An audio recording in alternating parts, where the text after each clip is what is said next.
ہر سال دریا نیل بند ہوتا ہے، ایک قوالی گنڈی کی پیٹ لیتا ہے تو چلتا ہے۔ تو جب خط لکھا گیا کہا اب اسلام آ چکا ہے، چال حق وضاحت الباطل، حق آ چکا ہے، جھوٹ جا چکا ہے، اسلام کسی کی جان ضائع نہیں ہونے دے گا۔ پھر خط لکھتے ہیں کہ یہ خط گورنر کے نام ہے، اور گورنر کو کہا یہ جو دوسرا خط ہے یہ دریا نیل میں ڈال دینا، اور یہ کہنا کہ یہ عمر نے خط بھیجا ہے۔ لوگ حیران ہیں، ایسا حکمران ہے، حالانکہ دریاؤں کو بھی خط لکھے جاتے ہیں، دریا بھی خط پڑھ سکتا ہے، کیا اس میں بھی یہ قابلیت ہے کہ وہ خط پڑھ سکے؟ لیکن جانتے ہیں ایک مجمع عمر آیا، کیسا حکمران ہے کہ لوگ تو کجا ہے، یہ جو ہے وہ دریا کو بھی خط لکھ رہا ہے۔ کہتے ہیں کہ جیسے ہی خط دریا نیل کے اندر ڈالا گیا، دریا نیل کے سینے کے ساتھ جیسے ہی خط لگتا ہے، لکھا گیا تھا اے دریا نیل، اگر تو اپنی مرضی سے چلتا ہے تو ہمیں تیری کوئی ضرورت نہیں، اور اگر تو اللہ کے حکم سے چلتا ہے، عمر اللہ کا بندہ ہو کے تجھے حکم دیتا ہے کہ چل۔ یہ خط کا متن تھا، جب دریا نیل کو یہ خط مس کرتا ہے، دریا نیل ایسا جاری ہوتا ہے، 14 صدیاں گزر گئی ہیں، اس کے بعد دریا نیل آج تک رکا نہیں۔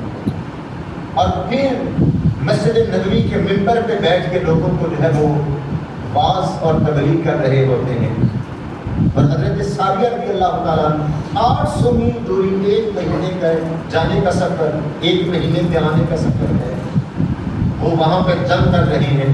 یہ جمعہ پڑھاتے پڑھاتے کہتے ہیں یا ساریہ الجبل، ساریہ پہاڑ کی طرف غور کرو، پہاڑ نہ چھوڑو۔ لوگوں نے کہا کہ ساریہ تو جنگ کرنے گئے ہوئے ہیں، یہ یہاں بیٹھے ہیں، لیکن سمجھ گئے کہ اس میں کوئی جو ہے وہ حکمت ہے۔ کچھ دنوں کے بعد لوگ آئے اور کہا کہ اللہ نے ہمیں فتح دی۔ پوچھا بھی عجیب واقعہ بھی ہوا تھا، ہاں جمعے کا دن تھا، ہم دشمنوں سے لڑ رہے تھے، ہمارے پیچھے پہاڑ تھا، ہم نے دشمنوں کو دھکیلتے دھکیلتے ان کو آگے لے کے جا رہے تھے، پہاڑ ہم نے خالی چھوڑ دیا۔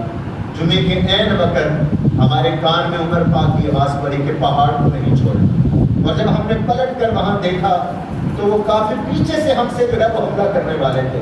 وہ حکمران تھے کہ جو 26 لاکھ مربع میل کا حکمران، ہوا پہ حکمرانی ان کی ہے، آگ پر حکمرانی ان کی ہے، پانی پر حکمرانی ان کی ہے، اور اپنی ذات پر بھی صاحب کبھی انہوں نے یہ سہولیات نہیں لی۔ میں جو ہے وہ دور خلافت میرے پاس ہے، اب میں جو ہے وہ مجھے یہ سہولیات نہ ملے، مجھے یہ پروٹوکول نہ ملے تو میں کیا کروں گا؟ عدل و انصاف کا تقاضا یہ تھا، خوشبو آتی ہے بڑی قیمتی مال غنیمت میں، تقسیم کرنی تھی۔ صحابہ کو کہا گیا کہ کون شخص ہے جو اس خوشبو کو تقسیم کرے برابر برابر، تو کسی کو اتنا تجربہ نہیں تھا کہ خوشبو کو برابر کس طرح تقسیم کیا جائے۔ آپ کی زوجہ محترمہ نے عرض کی اگر آپ اجازت دیں اس خوشبو کو میں تقسیم کر دے تو مجھے تجربہ ہے، فرمایا میں اس چیز کی اجازت نہیں دوں گا کہ جب تو خوشبو کو برابر تقسیم کر رہی ہوگی، تیرے ہاتھوں کو جو خوشبو لگے گی، عمر کے گھر کو خوشبو زیادہ آ جائے گی، عمر یہ بھی نہیں چاہتا۔ جب اتنی جو ہے وہ پرہیزگاری اور اتنا عدل و انصاف ہو تو صاحب پھر اگر زلزلہ آتا ہے تو پھر وہ کیا کرتے ہیں؟ ہاتھ میں پکڑا ہوا درہ ہی زمین پہ مارتے ہیں۔ زمین تو کیوں کانپتی ہے؟ بتا تیرے اوپر عمر نے عدل نہیں کیا؟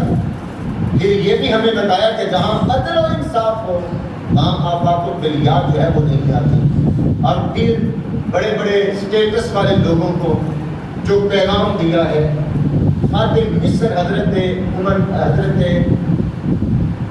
سرکار صلی اللہ علیہ وسلم کے ایک صحابی ہیں جنہوں نے فتح مصر کیا تھا، تو وہاں مصر سے ایک شخص آیا رات کے وقت اور وہ رو رہا تھا، اس کے ساتھ اس کا بیٹا بھی تھا، اور اس نے آ کر اونچی آواز سے آوازیں لگانا شروع کر دی، عمر کہاں ہو باہر نکلو، عمر کہاں ہو باہر نکلو۔ حضرت عمر فاروق رضی اللہ تعالیٰ رات کو سوتے تو نہیں تھے، گلیوں کا گشت کیا کرتے تھے، آواز سنی تو آئے فرمایا کیا مسئلہ ہے؟ کہا حضرت جو فاتح مصر ہیں ان کے بیٹے نے میرے بیٹے کو مارا ہے، یہ دیکھو کمر سے خون نکل رہا ہے، میں شکایت لے کر کے آیا۔ اس کو دبایا نہیں گیا، گورنر کے بیٹے نے مارا ہے تو کوئی بات نہیں، تیرے بیٹے کی غلطی ہوگی، وہ گورنر کا بیٹا ہے، بلایا گیا فوراً اور کہا کہ اس غریب کو درہ دیا گیا. کہا کس طرح تم اس کو کس نے تجھے مارا ہے ویسے ہی تم اس کو مارو. وہ غریب مارنا شروع ہو گیا. میں یہاں یہ بات کروں گا کبھی ہم بھی عدل و انصاف کی آڑ میں آ جاتے ہیں. غریب اگر ڈٹ جائے نا کہ میں نے عدل و انصاف قائم کروانا ہے تو وہ کروا سکتا ہے.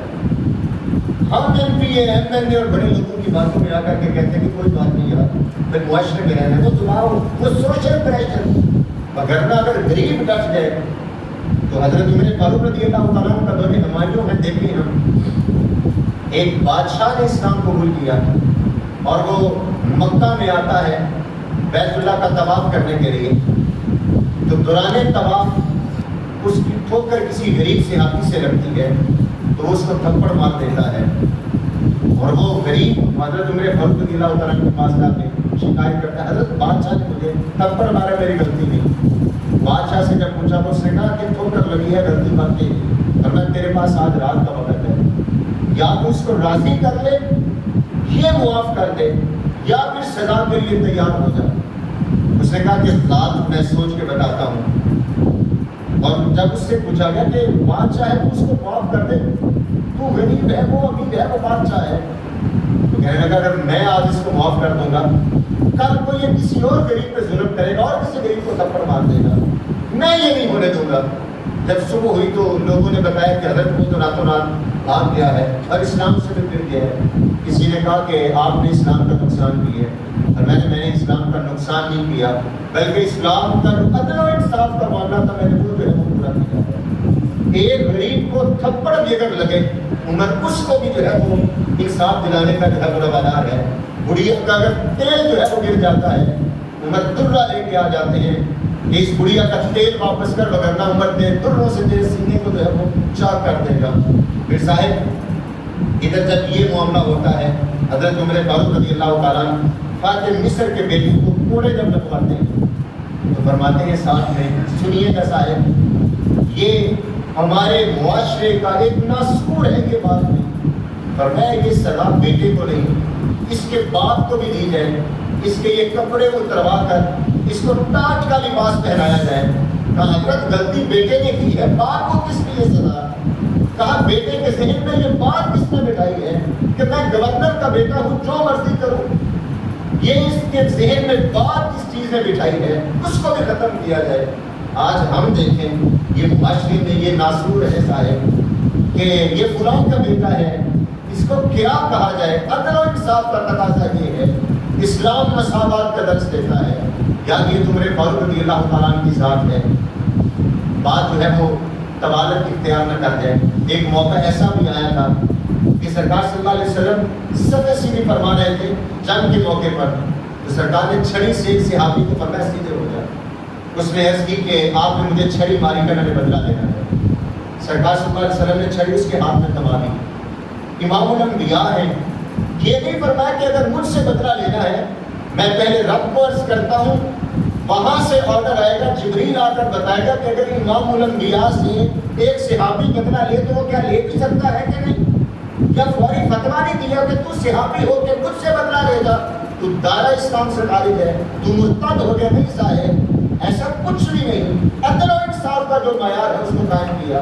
فرمایا چھڑی پکڑ جو جتنی چھڑی تجھے لگی ہے اتنی جو ہے وہ مجھے لگا لے. وہ صحابی عرض کرتے ہیں بندہ نواز آپ نے جب چھڑی لگائی تھی میری پشت پہ قمیص نہیں تھی ننگا بدن تھا. آپ نے قمیص بھی پہنی ہے آپ نے زیبہ بھی پہنی ہے. مصطفیٰ جان محمد صلی اللہ علیہ وسلم کے عدل و انصاف کے قربان جائے. سرکار نے زیبہ بھی اتار دی قمیص کے بٹن بھی کھول دی قمیص اٹھائی اور میں تو اپنا بدلہ پورا کر دوں. جب سرکار کا یہ ایسے بدن دیکھا نا چھڑی سائڈ میں اور جلدی سے چمٹ گئے سرکار کے بدن کے ساتھ. عرض کی بدن واس میری نجات میں آپ سے بدلا ہوں. میں نے تو بہانہ ڈھونڈا ہے آپ کا جسم میرے جسم کے ساتھ لگ کے مجھ پر جہنم کیا لیکن صاحب عدل و انصاف کا جو معیار ہے وہ پورا کیا. سفارش اور یہ دقت جتنے بھی معاملات ہیں یہ معاشرے کا ناسور بنتے جا رہے ہیں. عمر فاروق رضی اللہ تعالیٰ نے دور ہمایوں میں گزارا ہے اور پھر راتوں کو پہرے دے دے کر بھی گزارا ہے. وہ یتیم بچیوں کے لیے اگر راشن کی ضرورت پڑی ہے اپنی کمر پہ جو ہے وہ بوری لاد کر کے جاتے ہیں، اور اگر اسلم کہتا ہے کہ حضرت یہ بوجھ مجھے دے دیجیے میں اٹھاتا ہوں، فرماتے ہیں کہ اسلم اگر قیامت کے روز عمر کا بوجھ اٹھا لے گا، آج بھی اٹھا لے گا۔ اسلم کہتا ہے حضرت اس دن کا بوجھ اپنا اپنا فرمایا، اگر اس دن بوجھ اپنا اپنا تو پھر آج عمر کو یہ بوجھ اپنا خود ہی اٹھا لے گا۔ آخری وقت ہے، ابو لولو نے جب جو ہے وہ حملہ کیا خنجر سے، اور ذہن میں وہ جو ہے وہ اس کو گویا ہوا تھا، عمر فاروق رضی اللہ تعالیٰ عنہ کی پسلیوں سے خون بہ رہا تھا، جو بھی کھاتے تھے وہ اس رستے سے باہر نکل رہا تھا۔ مراد رسول صلی اللہ علیہ وسلم میں یا فرمان کرتے جانا چاہتا ہوں، میں ایک فکری پیغام دے کے جا رہا ہوں صاحب۔ مراد رسول ہیں، جنت میں رہتے ہوئے بھی بشارتیں دی، کئی دفعہ جنت میں رہتی ہے، اور اپنی زندگی کے اندر سیدہ عائشہ رضی اللہ تعالیٰ عنہا سے جو ہے وہ اجازت ملی کہ یہ حجرے میں جو جگہ آپ نے اپنے لیے رکھی ہے یہ عمر کو دے دی۔ حضرت عائشہ صدیقہ رضی اللہ تعالیٰ عنہا نے وہ جگہ بھی جو ہے وہ عطا کی، جہاں آج حضرت عمر فاروق رضی اللہ تعالیٰ محل استراحت ہے۔ آخری وقت ہے، اپنے بیٹے کو بلاتے ہیں اور فرماتے ہیں کہ جاؤ حضرت حذیفہ بن یمان کو بلا کر دو۔ ان کو بلایا گیا، یہ وہ صحابی ہیں کہ جن کو سرکار صلی اللہ علیہ وسلم نے منافقین کی لسٹ دی، اور صحابہ فرماتے ہیں کہ جس جنازے میں حذیفہ بن یمان ہوتے تھے ہم وہ جنازہ پڑھتے تھے، جس میں وہ نہیں ہوتے تھے ہم سمجھ جاتے تھے یہ کسی منافق کا جنازہ۔ آخری وقت ہے لیکن فکر کتنی ہے، بلایا گیا، ہاتھ جوڑ کے بات کرتا سرکار نے مجھے لسٹ عطا کی ہے، بس اتنا بتا دیں کہ عمر کو اس کے نام کریں گے۔ ایمان کی فکر ہے، آخرت کی فکر ہے، صاحب جن کے لیے فرمایا گیا ہو کہ ہم قیامت کے روز کسی طرح ہاتھوں میں آگ اٹھائے کریں گے، جنت میں جن کا مقام سانجا ہو، فکر اتنی ہے۔ کہتے ہیں یہ میرا راز ہے، لیکن آپ کہتے ہیں تو آپ کو بتاتا ہوں، آپ کو میں نام دے پھر بھی اپنے بیٹے سے کہتے ہیں بیٹا جب میرا جنازہ ہو نظر رکھنا حذیفہ بن یمان میرے جنازے میں شرکت کرتا ہے کہ نہیں کرتا ہے، اگر وہ شرکت کریں تو پھر مجھے حضرت عائشہ صدیقہ رضی اللہ تعالیٰ عنہا کے گھر لے جانا اور پھر ان سے اجازت لینا، اگر وہ اجازت دے تو سرکار کو پہلو میں دفن کر دینا، وگرنہ جنت البقیع میں جہاں مسلمان باقی دفن ہے وہاں۔